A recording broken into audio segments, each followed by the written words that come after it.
todos por Todos, acompañarnos. hola. Bienvenidos. Por acompañarnos de nuevo en este cuarto año, ¿eh? Cuarto año. ¿Cómo pasa el tiempo? ¿Qué pasó?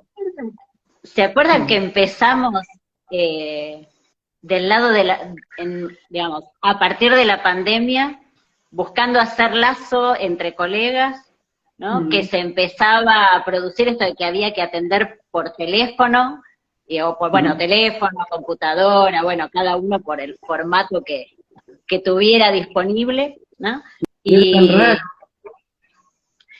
Y empezamos explicando, ¿se acuerdan el esquema óptico de Lacan? Y explicando todo esto del espejo, para que se sintieran cómodos, para que entendieran a nivel de la constitución del yo lo que se estaba moviendo, a nivel de lo traumático de la pandemia, qué es lo que estaba ocurriendo a nivel mundial. ¿Se acuerdan? Si ustedes van a buscar esos primeros vivos, van a encontrar que hablábamos ya en ese momento del trauma, de la regresión que se estaba produciendo y que explicaba, y después al poquito tiempo empezaron las publicaciones en todos lados acerca de los sueños. ¿Se acuerdan? Que en todos los países la gente soñaba y soñaba, y nosotros lo veníamos diciendo, esto se va a producir, porque era lo lógico de la regresión, ¿no? Después del trauma. Bueno, eso nos dio coraje, ¿no? Ale, con eso para arrancamos. continuar. Y acá estamos. Bueno, hoy hay mucho por charlar, así que arrancamos. Primer vivo del año. Es cierto. Este año en particular, ustedes se acuerdan que así como eso, bueno, dijimos, ¿no? Ese primer, segundo año nos dedicamos a ver los conceptos esenciales de Lacan, fantasma, nudo borromeo, imaginario, simbólico, real, bueno, todo esto, todo en movimiento con la pandemia, con todo lo que estaba ocurriendo. En el tercer año nos dedicamos más a trabajar cómo el discurso amo estaba instalando ahí, en acto, ¿no? El año pasado, muchos significantes, ¿no? Y cómo, bueno, de repente se naturalizaban cosas que uno decía, ¿de dónde viene esto, no? Y uno veía que, bueno, viene en el sentido de Foucault, que hoy vamos a hablar un poco de Foucault, se instalaba desde el discurso cuestiones que nosotros quisimos empezar a denunciar. Y del mismo modo, este año nos reúne para... ¿Qué cosa? No, ¿de qué vamos a hablar este año? Claro, bueno, este año voy a tomar como tema principal lo que salió publicado aquí en Buenos Aires en un diario en contra de los psicoanalistas. No solo en contra de los psicoanalistas, en contra del psicoanálisis como praxis, diciendo que es una praxis ilegal. Fuerte, ¿eh? Y lo que ocurrió fue, primero, que salió en febrero, en una época que aquí en Argentina es una época de vacaciones de los psicoanalistas, y fue una nota en un diario de raigambre económica, es decir, que se dedica a abordar temas económicos, cosa que llamó más la atención, o por lo menos a mí me llamó mucho la atención, ¿no? El momento, el dónde, y donde se decía que el ejercicio del psicoanálisis era una práctica ilegal, ¿no? No voy a usar la palabra que usaban, pero, digamos, con todas las letras sí agregaba ilegal. ¿Por qué? Porque no tenía basamento científico. Y ese concepto me parece que vale la pena que nos detengamos antes de abordar este año muchas cosas que vamos a estar haciendo con el nudo borromeo y el fantasma, claramente, como hemos venido haciendo siempre, pero me pareció muy importante tomar este tema. ¿Por qué? Porque en 1954 Lacan trabaja lo que se va a llamar el Seminario 2. Y en ese seminario se dedica especialmente a trabajar que lo que caracteriza al psicoanálisis es un tipo de ciencia en particular que no es lo que se llama comúnmente las ciencias exactas, ¿no? ¿Cuáles son las ciencias exactas? Son aquellas que se dedican a estudiar los objetos que no tienen que ver con la acción del hombre, por ejemplo, no sé, la astronomía, no ve los planetas, bueno, ciertas ramas de la matemática, ¿no? Entonces, claro, por supuesto son ciencias que se llaman exactas. Pero junto a las ciencias exactas existen otro tipo de ciencias, ¿sí? Que se llaman conjeturales. Y que en este tipo de críticas que uno escucha una y otra vez, cada tanto, y ustedes saben que yo me he presentado en el Congreso a hablar en contra de ciertas leyes, he publicado respuestas, a veces en diarios, y en este caso, cuando un colega, Daniel Nasuti, me lo mandó, yo me quedé pensando si respondía, de qué modo respondía, ¿no? Y me parece que requiere un nivel de precisión que no podía ser hecho por escrito en el espacio de un diario, y menos de regambre económica, ¿sí? Entonces, me parece que este es un buen momento para que trabajemos juntos, ustedes y nosotras, ¿no? Que el psicoanálisis sí forma parte de las ciencias. A veces se da confusión, porque Lacan al principio, en los 10 primeros seminarios, dice sí, sí, sí, forma parte de las ciencias, y es parte de lo que vamos a hablar. Y después, en otros seminarios posteriores, dice no, no, no, no. Y uno dice, ¿pero cómo? ¿Qué está diciendo? ¿Por qué? Porque él, en todo ese tiempo posterior, está tratando de diferenciar el psicoanálisis de las ciencias más, ¿cómo diríamos?, basadas en el positivismo, ¿no? Entonces dice, no, no, si es así, no, el psicoanálisis no forma parte de las ideas positivistas. Pero volvamos a ese punto donde sí, y donde van a ver que estamos mucho más actualizados, y esto que se dice del psicoanálisis como antiguo, van a ver, después de que les cuente esto, que van a decir, ah, ajá, nada que ver. Nosotros formamos parte de una praxis que está incluida dentro de las ciencias conjeturales. ¿Qué característica tienen las ciencias conjeturales? Que dependen, en muchos casos, de lógicas que no son la lógica clásica que nos enseñaron en el colegio. Ustedes se acuerdan la lógica que nos enseñan en el colegio, la matemática, la lógica clásica, ¿no? Que dice, bueno, esto es sí o es no. Y no puede ser sí y no al mismo tiempo. Esa es la lógica clásica, ¿sí? Que está muy bien para la primaria, ¿sí? Para una serie de actividades está bien, pero que no son del orden de lo que nosotros hacemos. Las lógicas que abordan esto que nosotros hacemos se llaman lógicas inconsistentes, o lógica formal antinómica. ¿Por qué les voy a hacer un dibujito? Dale. Ustedes saben que a mí me gusta hacerles dibujitos, y ¿vieron cuando, por ejemplo, en matemática nosotros estudiábamos en la primaria los diagramas de Venn, ¿sí? Y se acuerdan que el diagrama de Venn era así, ¿no? Eran, disculpar que acá es así, ¿no? Y eran dos conjuntos, ¿no? Y uno tenía el conjunto A y el conjunto B, ¿no? Y o era uno o era otro, y si no estaba en la intersección, ¿sí? Bien. Entonces, claro, ¿cómo hacemos los psicoanalistas cuando el paciente dice, siento que no siento nada?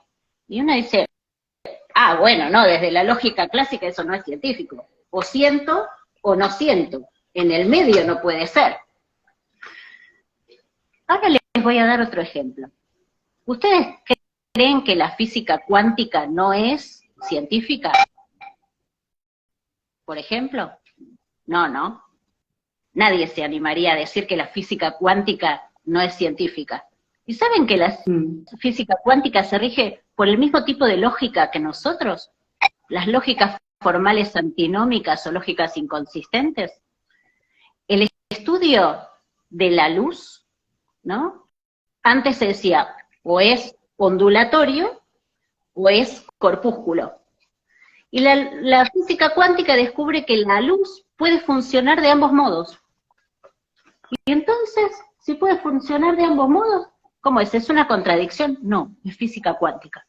El psicoanálisis está al nivel de la física cuántica. El psicoanálisis está al nivel de la matemática borrosa. ¿Ustedes saben qué es la matemática borrosa? Porque este tipo de críticos que hablan del psicoanálisis con una liviandad, ¿no? Como diciendo, ay, no es científico porque no sigue las lógicas de la escuela primaria. ¿Sí? A ver, van a disculpar para ustedes mi enojo, pero realmente no, dale es rienda. insultante, es insultante. Todos nosotros hemos estudiado y sabemos que la física que enseñan en el colegio es la física que los niños necesitan saber. Es un nivel infantil. Claro, es un nivel infantil que es muy necesario para hacer ciertos cálculos, pero de ninguna manera es la única física que existe. De ninguna manera es la única ciencia que existe.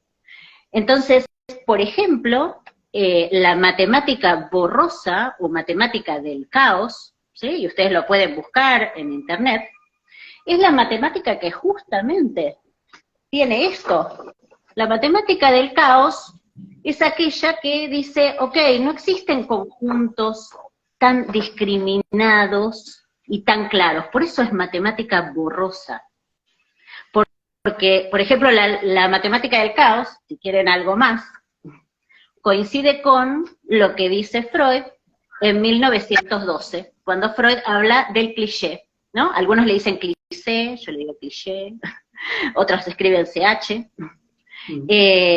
¿Por qué? Porque lo que dice Freud, ¿qué es? Es que dentro de todas las actividades del sujeto, ese sujeto consulta en análisis porque hay algo que no funciona.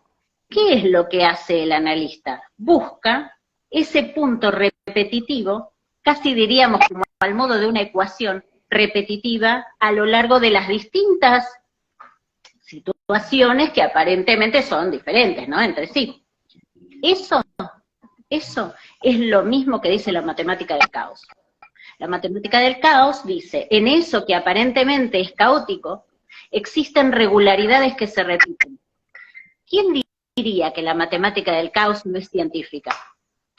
Este punto que es realmente insultante, que un editor permita que un texto de ese calibre se publique y que se parece idénticamente, pero porque no es ninguna novedad, algo que se publicó hace 20 años, y que tenía exactamente, porque es una copia tal cual, exactamente las mismas críticas. Eso me ha hecho mucho a mí reflexionar sobre dos cosas. Una es que tuve la suerte, ustedes saben, de hacer unos hermosos viajes este año, en los cuales visité París y estuve también en Estocolmo y en Uppsala. Y en Londres, que fui a ver el Museo de Freud. En ese viaje pasaron muchas cosas. Una de ellas en París es que estuve junto a personas que adoro, que son amigos, y es una colega, que es Úrsula Izaza, y su esposo Julián. Ellos me llevaron a muchos museos, y por ejemplo, en uno de esos museos, el de Victoria y Albert en Londres, en Londres, sí. Cuando yo estaba en París con ellos, algo que vi en Londres me llamó mucho la atención, y es que se preservan las técnicas de los oficios antiguos. En París también existen escuelas sostenidas por el gobierno francés, donde se sostienen las técnicas antiguas, ¿no? Los gobelinos, para aquellos de ustedes que saben que son una tapicería de muy particular, un modo muy particular, ¿sí? Se sostiene a lo largo del tiempo. En el Victoria y Albert Museum explicaban paso a paso cómo hacía un artesano para construir una obra única. El psicoanálisis es eso, es un oficio. Nosotros trabajamos en algo, es una praxis que tiene como producto algo que es único. Y a veces eso se confunde como que eso no es ciencia. Dice, a ver, ¿cómo que no? Entonces, cuando nosotros hablamos de los oficios y pensamos cómo se transmiten los oficios, se transmiten a través de técnicas. Por eso, nosotras somos defensoras del concepto, y yo me canso de repetirlo, y lo tienen en los libros, una y otra vez lo digo y cuesta porque la gente se niega a decir que hay técnica en psicoanálisis. ¿Acaso ustedes no piensan que cuando los psicoanalistas tan livianamente dicen, no hay técnica en psicoanálisis, no somos ciencia, ¿no damos pie a este tipo de críticas? ¿Acaso los psicoanalistas cuando decimos no, lo nuestro es, no podemos explicarlo, acaso no estamos nosotros mismos dando pie a este tipo de críticas? Entonces, estos vivos que estamos haciendo desde hace 3 años y ahora iniciando el 4º, tienen como motivo especial, ¿no?, sostener que hay una técnica del psicoanálisis, una y varias, hay reflexiones que tenemos que hacer juntos. Todo eso es importantísimo. ¿Ustedes saben cómo se llama el lugar donde Jacques Alain Miller da clases en Francia? Y esto me lo dijo Úrsula. Es genial. ¿Ustedes saben cómo se llama ese lugar? No. El Centro de Artes y Oficios. ¿Por qué un psicoanalista daría clases en un lugar de artes y oficios? Y es lo que yo les digo, lo nuestro es un oficio que produce, por ende, una obra de arte. Porque cada cura es un sujeto único y diferente de todos los demás. Entonces, me parece importante también explicarles una cosa más que hay allí, ¿no? Uno dice, ponemos el énfasis en sostener a través de las técnicas, ¿no? Ponemos el énfasis en transmitir que el psicoanálisis está a la altura de las ciencias más modernas, pero se sigue diciendo que el psicoanálisis es lento, que es aburrido, que siempre se habla de mamá y papá, cosa que no es cierto, cosa que no es cierto, que no hay lugar en el psicoanálisis para el dinamismo, pero a la vez se dice, no, Lacan trabajaba con todo era dinámico, y uno dice, ¿cómo se sostienen estas contradicciones? Entonces la gente que nos escucha, obviamente, dice, pero, ¿qué es el psicoanálisis? Pareciera que nadie termina de entender qué es el psicoanálisis. Y que a veces hasta nos forman para eso, ¿no? Perdón. ¿Sí? O sea, uno termina la facultad y dice, entonces, nos forman ¿qué?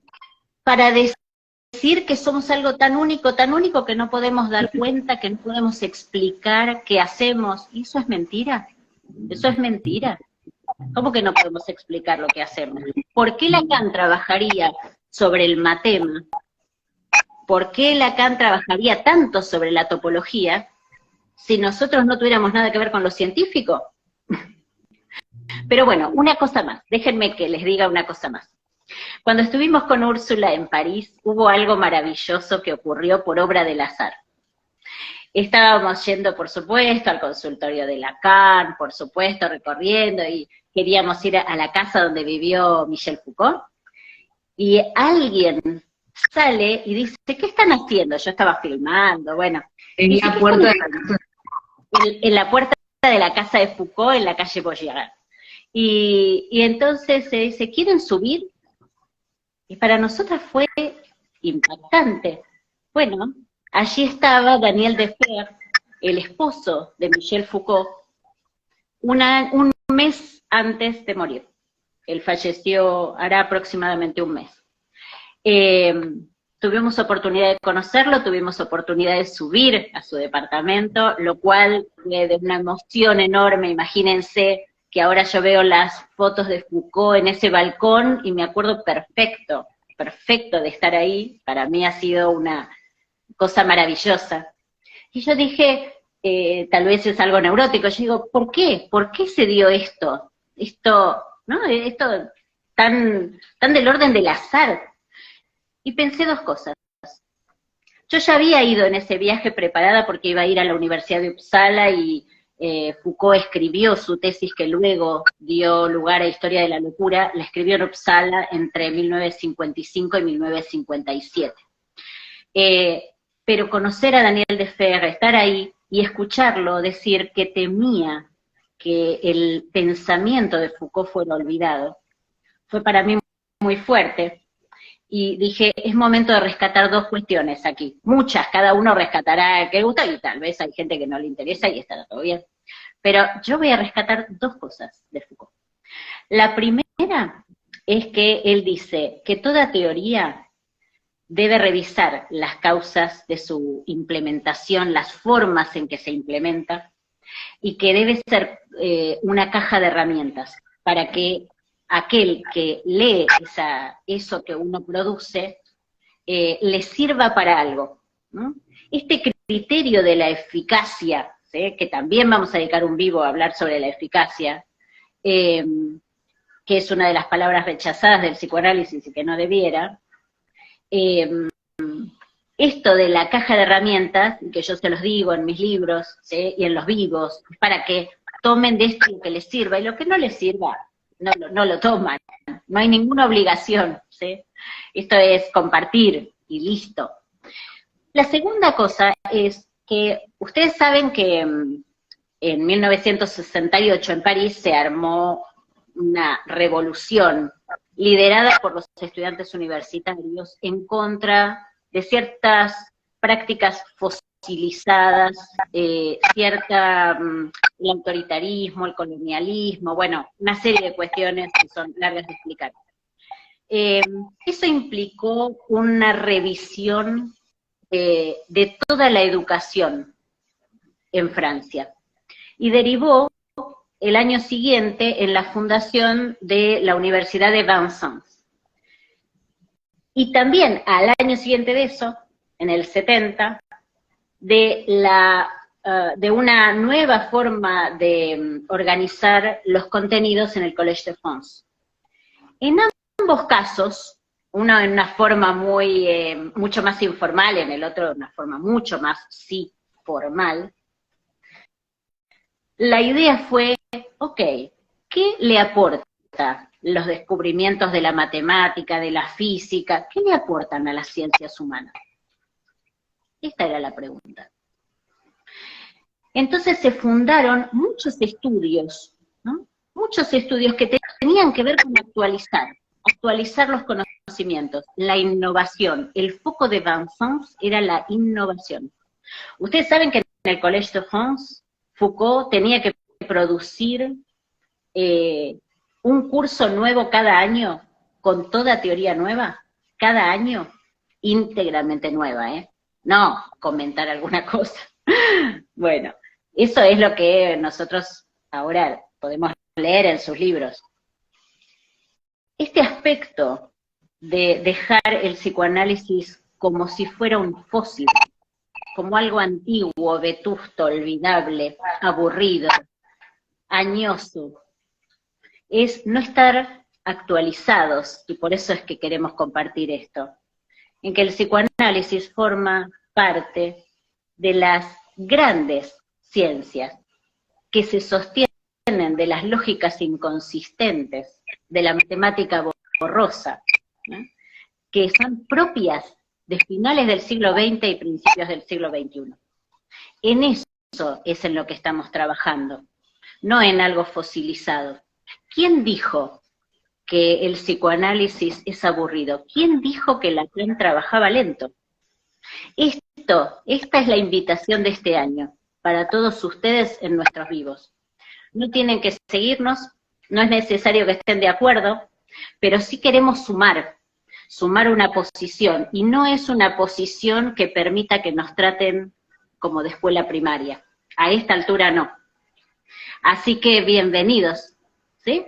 Un psicoanálisis vivo es un psicoanálisis que es capaz de revisar sus propias condiciones de implementación y de dar cuenta de por qué hace lo que hace. Y eso tiene que ver con explicar técnica.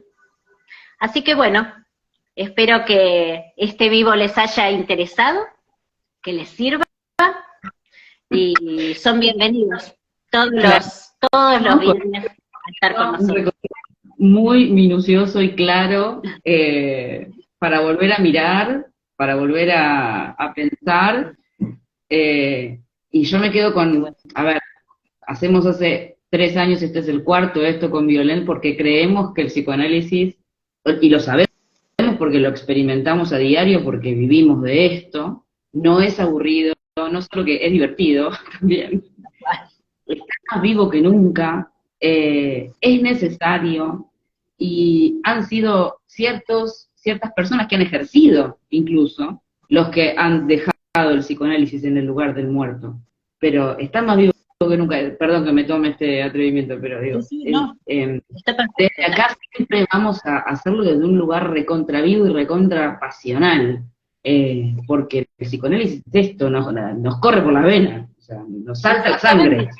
A nadie se le ocurriría decir que porque un médico, supongamos, tomemos la opción de que esta persona que hizo esta publicación en este diario haya tenido una mala experiencia. A nadie se le ocurriría decir que un médico que falla en su trabajo implica que la medicina es ilegal o es no científica. A nadie. ¿Por qué este empeño en decir que el psicoanálisis no sirve? Quiere decir que hay algo que por lo menos nosotros tenemos que tener claro, que es este embate público en los medios. Esto es lo que no hay que permitir. Y hay que dejar de decir que no existe técnica en psicoanálisis y dejar de decir que el psicoanálisis no pertenece a las ciencias. Así que bueno. Bienvenido 2023. Bienvenido. Estamos. Bienvenido.